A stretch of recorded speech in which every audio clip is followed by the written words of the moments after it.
ഇന്നത്തെ വീഡിയോയിൽ ഡിസ്കസ് ചെയ്യുന്നത് ശുഭാനന്ദ ഗുരുദേവനെ കുറിച്ചാണ്.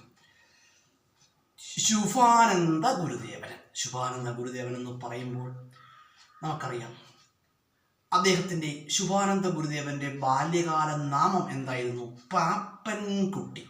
ശുഭാനന്ദ ഗുരുദേവന്റെ ബാല്യകാല നാമം പാപ്പൻകുട്ടി എന്നായിരുന്നു. അതുപോലെ ശുഭാനന്ദ ഗുരുദേവൻ ജനിച്ചത് എവിടെയാണ്?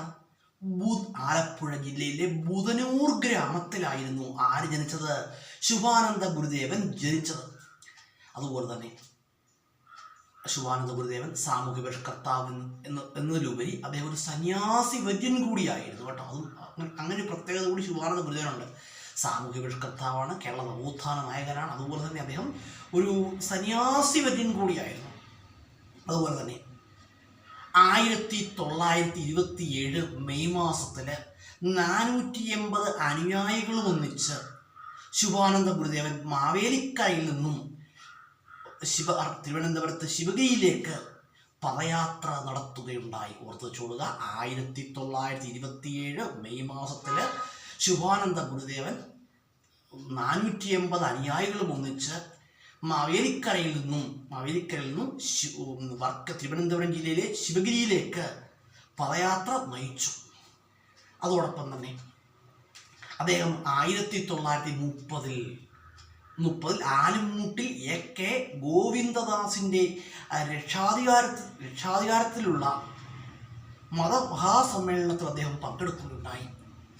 അതുപോലെ തന്നെ പറയുകയാണെങ്കിൽ 1934 ഗാന്ധിജി കേരളം സന്ദർശിച്ച സമയത്ത് ഗാന്ധിജിയെ മാവേലിക്കരയിൽ എതിരേറ്റത്, അല്ലെങ്കിൽ ഗാന്ധിജിയെ മാവേലിക്കരയിൽ സ്വീകരിച്ചത് ശുഭാനന്ദ ഗുരുദേവനും അദ്ദേഹത്തിൻ്റെ അനുയായികളും ചേർന്നായിരുന്നു കേട്ടോ. ഓർത്തുകൊള്ളുക, 1934 ഗാന്ധിജിയെ മാവേലിക്കരയിൽ സ്വീകരിച്ചത് ആരൊക്കെയായിരുന്നു? ശുഭാനന്ദ ഗുരുദേവനും അദ്ദേഹത്തിൻ്റെ അനുയായികളും ചേർന്നായിരുന്നു. അതുപോലെ തന്നെ ശുഭാനന്ദ ഗുരുദേവന്റെ ഹരിജനോദ്ധാരണ പ്രവർത്തനങ്ങളിൽ സന്തുഷ്ടനായ ഗാന്ധിജി വേണ്ട സഹായങ്ങളൊക്കെ നൽകാമെന്ന് വാക്ക് നൽകുകയുണ്ടായി. ആ ശുഭാനന്ദ ഗുരുദേവന് ഗാന്ധിജി വാക്ക് നൽകുകയുണ്ടായി. അതുപോലെ തന്നെ യാതന അനുഭവിക്കുന്നവരുടെ പ്രശ്നങ്ങൾ മഹാരാജാവിൻ്റെ ശ്രദ്ധയിൽപ്പെടുത്തുന്നതിനായിട്ട് ശുഭാനന്ദ ഗുരുദേവൻ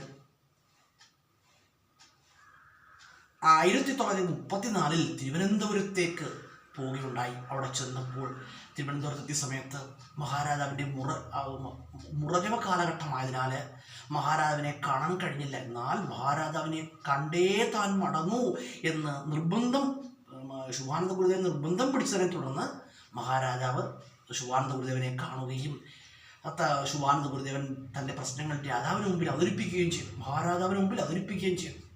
അങ്ങനെ ശുഭാനന്ദ ഗുരുദേവൻ തൻ്റെ പ്രശ്നങ്ങൾ മഹാരാജാവിന് മുമ്പിൽ അവതരിപ്പിച്ചു.